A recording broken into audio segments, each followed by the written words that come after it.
Imagine waking up one morning and hearing that your country's government is planning a backup capital city. Sounds like something out of a disaster movie, right?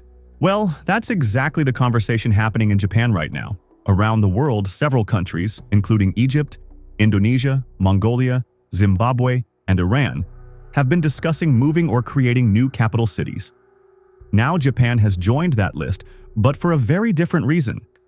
Instead of replacing Tokyo, Japan wants a second capital that can immediately take over if Tokyo is ever knocked out by a massive natural disaster. Think of it as having a backup hard drive for an entire nation. If an earthquake, tsunami, or typhoon shuts down Tokyo, the country's government could continue operating from another city. And no, we're not blaming Godzilla this time. But this plan isn't just about preparing for disasters. It also highlights one of Japan's biggest long-term problems. The country depends way too much on Tokyo. Tokyo isn't just the political capital. It's the heart of almost everything. The city itself has more than 14 million people, and the greater Tokyo metropolitan area is home to somewhere in the mid to high 30 million range, making it one of the largest urban areas on Earth. Because of that, Tokyo dominates Japan's economy. Around half of all publicly listed Japanese companies are headquartered there, making it the nation's financial engine. It's also where the national government and major political institutions are located. People keep moving there too. Nearly one-third of Japan's entire population now lives in the greater Tokyo area, all chasing better jobs, education, and opportunities. At first glance, that might seem perfectly normal. After all, every country has a capital city. But when almost everything is concentrated in one place, it creates risks that become harder to ignore.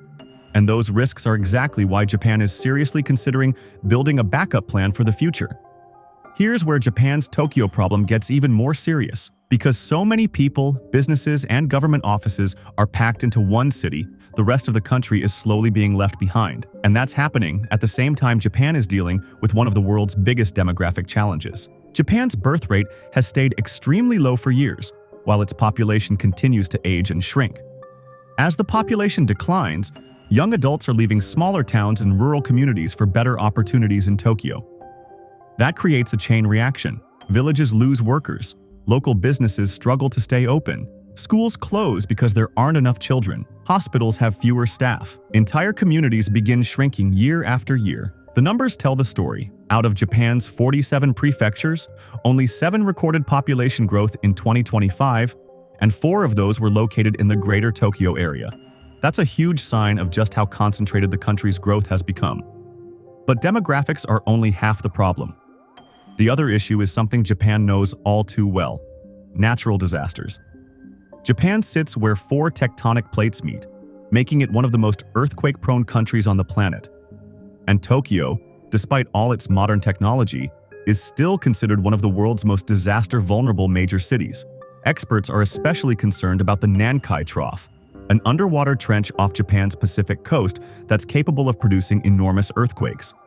According to Japan's Earthquake Research Committee, there's roughly an 80% chance of another major Nankai megaquake occurring within the next 30 years. Japan has some of the best disaster preparedness systems anywhere in the world. Buildings are engineered to survive earthquakes, emergency drills are common, and warning systems are highly advanced. But even with all that preparation, nature can still be overwhelming. The devastating magnitude 9.0 earthquake and tsunami in 2011 caused widespread destruction and claimed nearly 20,000 lives, proving that even the best prepared country can't eliminate every risk. The goal is simple. If Tokyo were ever knocked offline by a massive earthquake or another natural disaster, another city could immediately step in and handle the country's most important government operations. Instead of the entire nation scrambling during a crisis, Japan would already have a backup command center ready to go. Supporters say the benefits don't stop there. Creating a second capital could also help spread economic growth beyond Tokyo by relocating some government offices, investing in infrastructure, and offering business incentives. Japan could encourage companies and people to move elsewhere. That could breathe new life into regions that have been losing population for years. Politically, the proposal became part of a coalition agreement signed in October 2025 between the ruling Liberal Democratic Party, LDP, and its junior coalition partner, the Japan Innovation Party, better known as Ishin. The idea of a second capital actually came from Ishin's policy platform. The party has long argued that Osaka, where it has its strongest political support, should become Japan's backup capital. The Japanese government has now introduced a bill to parliament that officially recognizes the concept of a second capital. But there's one important catch. The legislation doesn't name which city will receive that title. Instead, the government hopes to pass the bill before the current parliamentary session ends on July 17th, leaving the decision about the actual location for later. Getting even this far wasn't easy. Behind the scenes, the two coalition parties spent a lot of time negotiating the details. The biggest disagreement wasn't really about having a second capital. It was about another long-running political battle involving Osaka itself.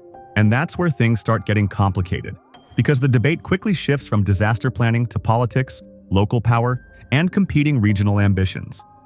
For years, Ishin has wanted to transform Osaka Prefecture into a special metropolitan government with a structure similar to Tokyo's. Even though the party has controlled both Osaka Prefecture and Osaka City for more than a decade, that goal has remained out of reach. Why? Because local voters rejected the proposal in two separate referendums, first in 2015 and again in 2020. Now Ishin wants to try again with a third referendum in 2027. During negotiations over the second capital bill, Ishin pushed for changes that many believed would improve Osaka's chances. One proposal would have expanded the voting area to include the entire prefecture. Another would have made only cities organized under Tokyo's metropolitan system eligible to become Japan's second capital. If Osaka's referendum succeeded, it would effectively become the only qualifying candidate. The ruling LDP wasn't willing to accept those conditions, and after lengthy negotiations, those provisions were removed from the final bill. Even so, Ishin still hopes Osaka will eventually win the designation. The challenge is that Osaka isn't the only city interested. Nagoya and Saitama have also made their own cases for becoming Japan's backup capital. Then there's Fukuoka, which many experts see as one of the strongest choices from a disaster preparedness perspective. It's much farther from Tokyo, making it less likely that both cities would be hit by the same catastrophe. Since it's not located on Japan's Pacific coast, Fukuoka also faces a lower tsunami risk and sits in a region with less seismic activity. Under the current proposal, the final decision would rest with the Prime Minister and Cabinet, but politics could shape that decision just as much as geography. Prime Minister Sanai Takaichi may lean toward Osaka to keep Ishin satisfied and maintain coalition support, especially since the LDP lacks a majority in the upper house.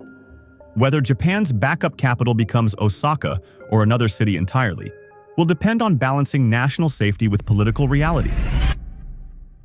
Thanks for watching. Japan's backup capital plan isn't just about preparing for earthquakes, it's about rethinking how an entire country should function in the future. Should everything stay centered around Tokyo? Or is it finally time to spread power across the nation? We'd love to hear what you think. If you had to choose, which city deserves to become Japan's second capital? Osaka, Fukuoka, Nagoya, Saitama, or somewhere else?